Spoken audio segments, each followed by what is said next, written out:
Good morning friends, இது உங்கள் friends schools academy. இப்போ நம்ம என்ன பார்க்க போகிறோம்னா 2025 பிசி எக்ஸாம் வந்து பார்த்திங்கன்னா நவம்பர் 9ஆம் தேதி வந்து பார்த்திங்கன்னா நடக்கிறது. இந்த தேர்வுக்கு வந்து நம்ம என்னென்னலாம் எடுத்துகிட்டு போகணும், என்னென்னலாம் செய்யணும், என்னென்னலாம் செய்யக்கூடாது அப்படின்றத இந்த முழு வீடியோவில் பார்க்க போகிறோம். ஸ்கிப் பண்ணாமல் ஃபுல்லாக பாருங்கள். முடிஞ்சளவு நம்ம ஷார்ட்டாகவே முடிச்சிடலாம். வீடியோ வந்து ஸ்கிப் பண்ணிட்டு போனீங்கன்னா நீங்கள் என்ன எடுத்துகிட்டு போகணும் அப்படின்றது உங்களுக்கு தெரியாது. அதனால் ஃபுல்லாக பாருங்கள், சரிங்களா? அதுக்கு முன்னாடி நமது பயிற்சி மையம் சார்பில் தொடங்கப்பட்ட அத்தனை டெஸ்ட் பேஜுமே வந்து பார்த்திங்கன்னா இப்போ கொரியர் மூலம் வந்து பார்த்திங்கன்னா அனுப்பிட்டுருக்கோம். உங்களுக்கு தேவையான டெஸ்ட் பேஜ் வந்து பார்த்திங்கன்னா நீங்கள் சூஸ் பண்ணிட்டு ஸ்க்ரீனில் இருந்த நம்பருக்கு கால் பண்ணி டீட்டெயில் சொல்லிட்டீங்க அப்படின்னா அவங்க வந்து பார்த்திங்கன்னா உங்களுக்கு பிரிண்ட் அவுட் போட்டு சென்ட் பண்ணிடுவாங்க. ஓகேங்களா? டார்கெட் 7 மொத்தம் வந்து பார்த்திங்கன்னா 64 டெஸ்ட்டு 6500 கொஸ்டின் இருக்குது. ஓகேங்களா? அடுத்து வந்து பார்த்திங்கன்னா ஆப்ரேஷன் டிஎஸ்பியில் 40 டெஸ்ட்டு 4000 கொஸ்டின் இருக்கும். அப்புறம் revision and full test page வந்து பார்த்திங்கன்னா 24 டெஸ்ட்டும் 2400க்கும் மேற்பட்ட வினாக்களும் உங்களுக்கு கிடைக்கும். இது ஃபுல்லாமே உங்களுக்கு பிரிண்ட் அவுட்டாக கொடுத்துருவாங்க. ஓகேங்களா? இது வந்து இன்ஸ்ட்ரக்ஷன், இது வந்து டிஸ்கிரிப்ஷனில் கொடுக்குறேன், வியூ பண்ணி பாருங்கள். பார்த்துட்டு உங்களுக்கு எந்த டெஸ்ட் பேஜ் வேணுமோ நீங்கள் தாராளமாக அதை ஜாயின் பண்ணிக்கலாம். சரிங்களா? இது கடைசி டைமில் வந்து பார்த்திங்கன்னா இந்த டார்கெட் 70 வந்து பார்த்திங்கன்னா உங்களுக்கு ரிவிஷனுக்கு யூஸ் ஆகும். கிட்டத்தட்ட 6500 வினாக்கள் வந்து பார்த்திங்கன்னா நீங்கள் டேரெக்டாக மனப்பாடம் பண்ணிட்டு போனாலே போதுமானது. ஓகேங்களா? வாங்க ஃப்ரெண்ட்ஸ், இம்பார்ட்டன்ட் இன்றைக்கி ஹால் டிக்கெட்டில் வந்து என்னென்னலாம் சொல்லியிருக்காங்க அப்படின்றத பார்த்தலாம். ஃபஸ்ட்டு உங்களுடைய நம்பர் கொடுத்துருப்பாங்க. இது வந்து பார்த்திங்கன்னா நீங்கள் லாகின் பண்ணுற ஐடி. ஓகேங்களா? 2025 காமன் ரெக்யூர்மெண்ட் போட்டு ஒரு 8 நம்பர் கொடுத்துருப்பாங்க. இந்த நம்பர் தான் வந்து பார்த்திங்கன்னா நீங்கள் லாகின் பண்ணுற நம்பர். ரெண்டாவது உங்களுடைய பேர் கொடுத்துருப்பாங்க. அடுத்தது வந்து பார்த்திங்கன்னா உங்களுக்கு சேர்க்கை இந்த எண்ணு தான் நீங்கள் வந்து உங்களுடைய எக்ஸாம் நம்பர். சரிங்களா? அடுத்ததாக வந்து பார்த்திங்கன்னா நீங்கள் ஃபிசிக்கல் போனாலும் இந்த நம்பர் தான் நோட் பண்ணி ரிசல்ட் இதில் தான் வரும். உங்களுடைய தந்தை அல்லது பாதுகாவலர் பெயர் கொடுத்துருப்பாங்க, பிறந்த தேதி கொடுத்துருப்பாங்க, பாலினம் கொடுத்துருப்பாங்க. இதுலேருந்து இது ஃபுல்லாமே உங்களுக்கு ஏதாவது மிஸ்டேக்காக இருந்தால் நீங்கள் இமீடியட்டாக வந்து பார்த்திங்கன்னா இன்ஃபார்ம் பண்ணணும். ஓகேங்களா? இந்த இடத்துல உங்கள் சிக்னேச்சர் இருக்கும். இந்த இடத்துல வந்து பார்த்திங்கன்னா உங்கள் கைரேகை நீங்கள் வந்து அப்லோட் பண்ணியிருப்பீங்க, அந்த கைரேகை கொடுத்துருப்பாங்க.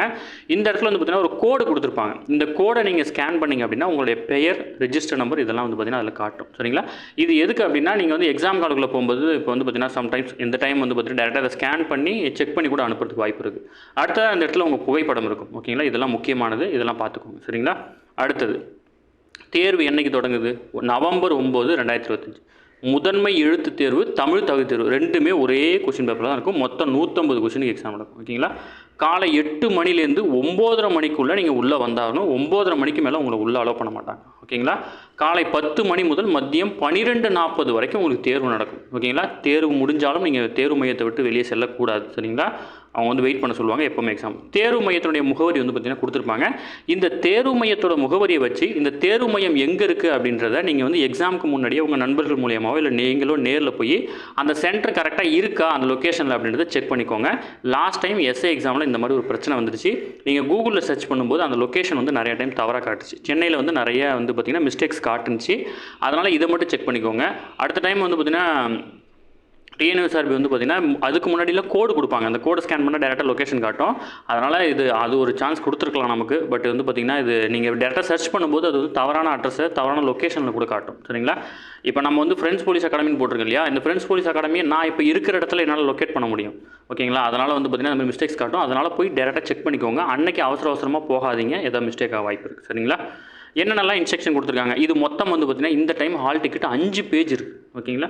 அதில் முதல் பேஜில் வந்து பார்த்திங்கன்னா உங்கள் டீட்டெயில் இருக்கும். 2வது பேஜ் எம்டியாக இருக்கும். 3வது பேஜிலேருந்து இந்த விண்ணப்பதாரர்களுடைய அறிவுரை இருக்கும். இதை கம்ப்ளீட்டாக படித்து பார்த்துக்கோங்க. விண்ணப்பதாரர்கள் தேர்வுக்கூட சீட்டினை இவ்வாறிய அதிகாரப்பூர்வ இணையதளத்தில் பதிவிறக்கம் செய்த பின்னர் அதில் குறிப்பிடப்பட்ட விவரங்களை சரிபார்க்கவும். இதில் ஏதேனும் சந்தேகம் இருந்தால் இவ்வாறிய உதவி மையத்தை உங்களுக்கு ஏதாவது டவுட் இருந்துச்சுன்னா இமீடியட்டாக கால் பண்ணி கேட்டுக்க சொல்லியிருக்காங்க. 2வது விண்ணப்பதாரர் தேர்வுக்கூட சீட்டு, அடையாள அட்டை, கருமை நிற பந்து முனை எழுதுகோள் இதை தவிர வேறு எதுவுமே எடுத்துக்கூடாதுன்னு சொல்லிட்டாங்க. ஒரே வாரத்தில் ஹால் டிக்கெட் வச்சுருக்கணும், ஒரு ஐடி ப்ரூஃப் வச்சுருக்கணும், பிளாக் கலர் பென் இருக்கணும். ஓகேங்களா?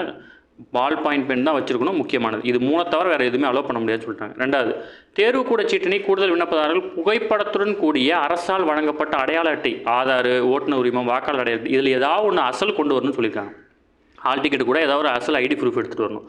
அடுத்தது தேர்வு கூட சீட்டில் விண்ணப்பதாரர் புகைப்படம் சரியாக தெரியல அப்படின்னா உங்களுடைய ஒரிஜினல், அதாவது நகல், ஜெராக்ஸ், ஆதார் இல்லைனா பாஸ்போர்ட்டு, லைசன்ஸு இல்லைனா பேன் கார்டு இதில் எதையாவது ஒன்று அட்டாச் பண்ணி அரசின் பதிவு பெற்ற அலுவலர் அவங்ககிட்ட வந்து பார்த்திங்கன்னா அட்டாஸ்டட் வாங்கிட்டு வரணும். உங்களோட ஃபோட்டோ சரியாக இல்லைனா உங்களை பற்றி டீட்டெயிலை ஃபில் பண்ணி அதில் அட்டாஸ்டட் வாங்கிட்டு வந்து அன்றைக்கி வந்து ஹால் டிக்கெட் கூட சேர்த்து எடுத்துகிற சொல்லியிருக்காங்க. ஓகேங்களா? விண்ணப்பதாரர் தேர்வு கூட சீட்டில் குறிப்பிடப்பட்டுள்ள தேர்வு மையத்தில், அதாவது உங்களுக்கு என்ன சென்டரோ நீங்கள் அங்கே மட்டும் தான் எழுத முடியும். இதெல்லாம் அப்பீல் பண்ண முடியாது. ஓகேங்களா? தேர்வு கூட சீட்டினை கொண்டு வராத ஹால் டிக்கெட் இல்லாமல் நீங்கள் உள்ளே நுழையவே முடியாது. சரிங்களா? தெளிவாக சொல்லிட்டாங்க அதிலே. விண்ணப்பதாரர்கள் தேர்வுக்கூடத்திற்கு தேர்வு தொடங்குவது குறைந்தபட்சம் 60 நிமிடங்கள் 1 மணி நேரத்துக்கு முன்னாடி வரணும்னு சொல்லியிருக்காங்க. ஓகேங்களா? அதனால் 9 மணிக்கு வர சொல்லியிருக்காங்க. 9:30 மணிக்கு வந்து பார்த்திங்கன்னா அனைத்து கேட்டும் மூடிடுவாங்க. அதுக்கப்புறம் நீங்கள் உள்ளே போகிறதுக்கு வாய்ப்பே இல்லை. ஓகேங்களா? அடுத்தது விண்ணப்பதாரர் விடைத்தாளில் பட்டை திட்ட கருப்பு நிறம், அதாவது பிளாக் பென் மட்டும்தான் யூஸ் பண்ணணும். ஓகேங்களா. நீங்கள் வேறு எந்த பெண்ணை டச் பண்ணாலும் உங்கள் பேப்பர் வேல்யூஷனே ஆகாதுன்னு சொல்லிட்டாங்க, மதிப்பீடு செய்யப்பட மாட்டான்னு சொல்லிட்டாங்க. பிளாக் கலர் பென் எடுத்துகிட்டு போங்க, 1க்கு 2 எடுத்துகிட்டு போங்க, யாருக்காச்சும் யூஸ் ஆகும். உங்கள் கூட உட்காந்துருக்காங்க, யாராவது அவசரத்தில் மறந்து கூட வந்திருக்கலாம், எடுத்துகிட்டு போங்க. அதேமாரி செல்ஃபோனு, கால்குலேட்டரு, அடுத்தது மின் சாதனங்கள், அடுத்தது ப்ளூடூத் டிவைஸ், இதெல்லாம் வந்து பார்த்திங்கன்னா கண்டிப்பாக அலோடு இல்லைன்னு சொல்லிட்டாங்க. ஓகேங்களா. இதில் வந்து பார்த்திங்கன்னா இந்த ப்ளூடூத் அப்படின்னா ஊடலை அப்படின்னு பேர். இது தமிழ் எலிஜிபிலிட்டியில் இந்த கொஸ்டின் கூட கேட்கலாம். பட் வந்து பார்த்திங்கன்னா இதை எடுத்துகிட்டு போக முடியாது நம்மளால் உள்ள. ஓகேங்களா. ஊடலைனா ப்ளூடூத், அதை கேட்டுக்கோங்க. அடுத்தது, விண்ணப்பதாரர் தேர்வு முடியும் வரை தேர்வு கூட அறையை விட்டு வெளியே செல்ல அனுமதிக்கப்பட மாட்டார்கள். அறை கண்காணிப்பாளர் அனுமதிக்கும் வரை நீங்கள் எக்ஸாம் முடிச்சுட்டு ஹால் சூப்பர்வைசர் சொன்னால் தான் வெளியே போகணும். அதேமாதிரி வந்து பார்த்திங்கன்னா நீங்கள் எக்ஸாம் எப்போவுமே டிஎன்யூஎஸ்ஆர்பியை பொறுத்தளவு வந்து பார்த்திங்கன்னா எக்ஸாம் முடிச்சுட்டு உங்களை வெயிட் பண்ண சொல்லுவாங்க. அவங்க வந்து அந்த ஓஎம்ஆர் ஷீட்டையும் ப்ளஸ் வந்து பார்த்திங்கன்னா உங்கள் அட்டன்ஸ் ஷீட்லாம் எல்லாத்தையும் வெரிஃபை பண்ணுவாங்க. ஏதாவது மிஸ் மேட்ச் இருந்துச்சுன்னா அந்த இடத்துல உங்களுக்கு கரெக்ஷன் பண்ணி கொடுத்துருவாங்க. நீங்கள் நாளைக்கு வந்து பார்த்திங்கன்னா போர்டுக்கு அலைய தேவையில்லை. அதனால் தயவு செஞ்சு யாரும் வந்து எக்ஸாம் முடித்த உடனே வெளியில் போகணும்னு நினைக்காதீங்க. வெயிட் பண்ணுங்கள், அவங்களே இன்ஃபார்ம் பண்ணுவாங்க. ஓகேங்களா. இதுக்கு முன்னாடி எழுதிருக்கவங்களுக்கு அந்த இது இருக்கும். ஓகேங்களா. ஆல்ரெடி நீங்கள் வெயிட் பண்ணுவீங்க, ஒருத்தவங்க பெரிய மைக்கில் சொல்லுவாங்க, ஏதாவது மிஸ்டேக் இருந்தால் அவங்க வந்து சரி பண்ணிக்குவாங்க இல்லையா. அதனால் வெயிட் பண்ணணும். அவங்க சொல்ல இன்ஸ்ட்ரக்ஷன் மட்டும் ஃபாலோ பண்ணால் போதும். தேர்வு எழுதும்போது பேசவோ சைகை புரியவோ இதெல்லாம் கூடாது. இதில் ஜென்ரலாக சொல்கிறது தான். உங்கள் மீது சட்டப்படியான நடவடிக்கை மேற்கொள்ளணும்னு சொல்லிட்டாங்க. விண்ணப்பதாரர் தேர்வறையில் இருக்க அமர்வதற்கு முன் மேசையில் குறிப்பிடப்பட்டுள்ள சேர்க்கையின் மற்றும் வினாத்தாள் வகையை சரிபார்த்த பின் அதனுடன் அவங்கவுங்க சீட்டில் தான் உட்காரணும். நம்பரை செக் பண்ணிவிட்டு உட்காரணும். ஓகேங்களா. அடுத்தது, தேர்வு கூட சீட்டில் என்னென்னலாம் பண்ணியிருக்காங்க அப்படின்னு கொடுத்துருக்காங்க. விண்ணப்பதாரர் தேர்வு கூட சீட்டினுடைய முதல் தாள் மட்டும்தான் தேர்வு மையத்துக்கு கொண்டு வரணுமா. தெளிவாக சொல்லிட்டாங்க. ஹால் டிக்கெட்டோட மொதல் பேஜ், 2வது பேஜ். ஓகேங்களா. மொதல் பேஜில் உங்கள் டீட்டெயில் இருக்கும், 2வது பேஜ் வந்து எம்டியாக இருக்கும். ஓகேங்களா. அதனால் அந்த ஃபஸ்ட்டு பேஜ் மட்டும்தான் கொண்டு வரணும். உங்களுக்கு கொடுத்த அறிவுரை அடங்கிய பேஜை எடுத்துகிட்டு வரக்கூடாதுன்னு தெளிவாக சொல்லிட்டாங்க. யாரும் அதை பண்ணாதீங்க. ஓகேங்களா. அங்கே எடுத்துகிட்டு போய் நீங்கள் கீழே போட்டுருவாங்க. சரிங்களா. ஒரே ஒரு ஷீட்டு மட்டும் எடுத்துகிட்டு போனால் போதும், ஃப்ரண்ட் பேஜ் மட்டும் எடுத்துகிட்டு போனால் போதும் சொல்லிட்டாங்க. ஓகேங்களா. அதேமாதிரி இந்த ஃப்ரண்ட் பேஜை முடிஞ்ச அளவு கலர் பிரிண்ட் அவுட்டாக போட்டுருப்பாங்க. ஓகேங்களா. ஏன்னா உங்களுக்கு நோட்டிஃபிகேஷன்லேயே அந்த மென்ஷன் பண்ணியிருக்காங்க. ஓகேங்களா. கலரில் எடுத்துகிட்டு போகணும். அப்போ தான் உங்கள் ஃபேஸ் வந்து கொஞ்சம் கிளியராக தெரியும். அதனால் விண்ணப்பதாரர்கள் தேர்வுக்கூட சீட்டின் நகலை தங்களது பாதுகாப்பில் நிரந்தரமாக வைத்துக்கொள்ள வேண்டும். எக்காரணம் ஒன்றும் தேர்வுக்கூட சீட்டு மீண்டும் வழங்கப்படாது. இந்த எக்ஸாம் முடிச்சுட்டு வந்தாலும் உங்களுடைய இந்த ஹால் டிக்கெட்டை நீங்கள் பத்திரமா வச்சுக்கணும் அப்படின்னு சொல்லியிருக்காங்க. பத்திரமா வச்சுக்கணும். அடுத்தது, ஓஎம்ஆர் விடைத்தாள். விண்ணப்பதாரர் ஓஎம்ஆர் விடைத்தாளை உபயோகப்படுத்தும் முன்னர் புகைப்படம் உள்ளிட்ட விவரங்கள்லாம் சரி பார்க்கணும். ஃபஸ்ட்டு ஓஎம்ஆர் வாங்கினோன்னே அதில் உங்களோட டீட்டெயிலாம் கொடுத்துருப்பாங்க. அது எல்லாம் கரெக்டாக இருக்கான்னு செக் பண்ணணும். அது எதாவது மிஸ்டேக் இருந்தால் ஹால் சூப்பரேட்டர் சொன்னீங்கன்னா ஒரு டம்மி ஓஎம்ஆர் வந்து எப்போவுமே ரெடியாக வச்சிருப்பாங்க. அதில் வந்து உங்களுக்கு புகைப்படம் பேர்லாம் இருக்காது. பட் அவங்க வந்து ஃபில் பண்ணி அவங்க முன்னாடியே வந்து பார்த்தீங்கன்னா எல்லா சைனும் பண்ணி உங்களுக்கு அந்த ஓஎம்ஆர் கொடுத்துருவாங்க. நீங்கள் ஒன்ஸ் வந்து ஒரு புள்ளி வச்சுட்டு அதுக்கப்புறம் என் ஓஎம்ஆரில் மிஸ்டேக்னு சொன்னால் மாற்ற மாட்டாங்க. ஓஎம்ஆரை கரெக்டாக செக் பண்ணிக்கோங்க. ஓஎம்ஆரை வந்து செக் பண்ணுறதுக்கு முன்னாடி நீங்கள் அந்த சீட்டில் உட்காரத்துக்கு முன்னாடி அந்த சீட்டில் ஒரே டஸ்ட்டாக இருக்கும். முடிஞ்ச அளவு ஏதாச்சும் பேப்பரோ இல்லை துணியோ இல்லை கச்சிப்போ வச்சுருந்தீங்கன்னா அந்த டேபிள் ஃபுல்லாக தொடச்சிட்டு அப்புறமா ஓஎம்ஆர் கீழே வைங்க. ஓகேங்களா. முடிஞ்சளவு அவங்களே க்ளீன் பண்ணி வச்சுருப்பாங்க நம்ம எக்ஸாம் பொறுத்தளவு. இருந்தாலும் சொல்கிறோம். ஓகேங்களா. ஒரு சில டேபிள் வந்து க்ளீன் இல்லாமல் இருக்கலாம். ஓகேங்களா. தேர்வு தொடங்குவதற்கு முன் விடைத்தாளில் குறிப்பிடப்பட்டுள்ள விதிமுறைகள் அதாவது கொஸ்டின் ஆன்சர் கீட்டில் இருக்கிறது ப்ளஸ் ஓஎம்ஆரில் இருக்கிற எல்லா இன்ஸ்ட்ரக்ஷனையும் ஒழுங்காக படிக்கணும். சரிங்களா. இதில் ஓஎம்ஆரில் ஃபஸ்ட்டு பேஜ் பக்கம் எண் 1ல் உங்களுடைய சிக்னேச்சரை எக்ஸாம் தொடங்குறதுக்கு முன்னாடி போடணும். ஓகேங்களா. அடுத்தது, வினாத்தாளின் வகை, அதாவது கொஷின் பேப்பர் கொஷின் நம்பர் இருக்கும் இல்லையா, அதை வந்து அதில் ஃபில் பண்ணணும். ரெண்டாவது என்ன வகையான கொஷின், ஏ டைப்பா பி டைப்பான்றதை ஷேர் பண்ணணும். ஓகேங்களா. ஒரு வினாவிற்கு ஒரு விடை மட்டும்தான் கொடுக்கணும். 2 தீட்டிருந்தாலோ இல்லை சரியாக தீட்டினாலோ அடித்தல் திருத்தல் இருந்தாலோ அந்த வினாக்களுக்கு மதிப்பெண் வழங்கப்பட மாட்டாதுன்னு சொல்லிட்டாங்க. இதனால தான் நிறைய பேர் ஓவராலில் போகிறது. சரிங்களா. நல்லா யோசித்து பொறுமையடிங்க. தேர்வு நிறைவுற்ற பிறகு விண்ணப்பதாரர்கள் அவருடைய இடதுகை, அதாவது இது வந்து எக்ஸாம் ஆரம்பிக்கிறதுக்கு முன்னாடி பேஜ் 1ல் வந்து ஒரு சைன் பண்ணணும். எக்ஸாம் முடிச்சதுக்கப்புறம் பேஜ் நம்பர் 2ல் ஒரு சைனும், அதாவது இடதுகை பெருவிரல் ரேகையும் வந்து பார்த்திங்கன்னா பதிவு பண்ணணும். ஓகேங்களா. மறந்துடக்கூடாது.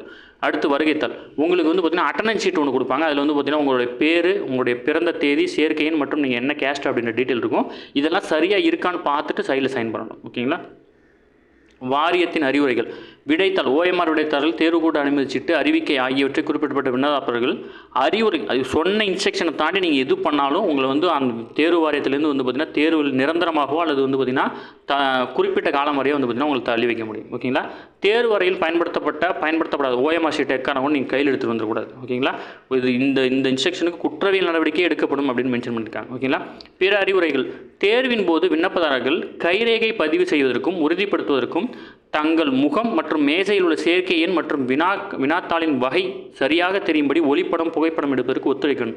அதாவது நீங்கள் வந்து டிஎன்பிஎஸ்சி எக்ஸாம் எழுதினா தெரியும், நீங்கள் ஹாலில் உட்காந்துருக்கும் போது செப்பரேட்டாக ஒருத்தவங்களும் வீடியோ எடுப்பாங்க. சரிங்களா? உங்களுடைய ஹால் டிக்கெட்டை காட்டிட்டு உங்கள் பேரை சொல்லுவாங்க. அந்த மாதிரி இன்ஸ்ட்ரக்ஷனை கொடுப்பாங்க. அதுக்கு முழுமையாக ஒத்துழைக்கணும் அப்படின்னு சொல்லியிருக்காங்க. ஓகேவா? இவ்வளோ தான் இன்ஸ்ட்ரக்ஷனு. மறந்துடாதீங்க. ஸ்கிப் பண்ணாமல் ஃபுல்லாக பார்த்ததுக்கு நன்றி. ஏன்னா இது வந்து பார்த்திங்கன்னா ஒரு சில பேர் ஒரு சில மிஸ்டேக் பண்ணுறதுக்கு வாய்ப்பு இருக்குது. அதனால தான் சொல்லியிருக்கோம். முடிஞ்ச அளவு கலர் பிரிண்ட் அவுட் போட்டு போங்க. டேபிள் க்ளீனாக வச்சுக்கோங்க. அன்றைக்கி காலையில் சாப்பிட்டுட்டு போங்க. அதுதான் ரொம்ப முக்கியமானது. இப்போ நம்ம பண்ண வேண்டியது இந்த எக்ஸாம் சென்டர் கரெக்டாக அந்த லொக்கேஷனில் இருக்கா அப்படின்னு நீங்கள் செக் பண்ண வேண்டியது. உங்களுக்கு தெரிஞ்சவங்க யாருன்னா அந்த ஸ்கூலில் படித்தாலோ காலேஜில் படித்தாலோ அவங்ககிட்ட கேட்டுட்டு எப்படி போகிறது என்னன்னு பிளான் பண்ணிக்கோங்க. அதேமாதிரி அன்றைக்கி மழை வரத்துக்கும் வாய்ப்பு இருக்குது. அதனால் வந்து பார்த்தீங்கன்னா ப்ரீ பிளான்டாக வந்து பார்த்தீங்கன்னா எல்லாத்தையும் பண்ணி வச்சுக்கோங்க. ஓகேவா? இதில் ஏதாச்சும் டவுட் இருந்துச்சுன்னா கமெண்ட் பண்ணுங்கள். நம்ம கண்டிப்பாக வந்து பார்த்தீங்கன்னா அந்த கமெண்ட்டுக்கு ரிப்ளை பண்ணுவோம். சரிங்களா? நம்ம முன்னாடி சொன்ன மாதிரி நம்மளோட டெஸ்ட் பேட்ச் சம்மந்தமான எல்லா கொஷின் பேப்பர் வேணும் அப்படின்னா ஸ்க்ரீனில் இருக்கிற நம்பருக்கு கால் பண்ணி டீட்டெயில் எடுத்து இமீடியட்டாக ஆர்டர் பண்ணிக்கோங்க.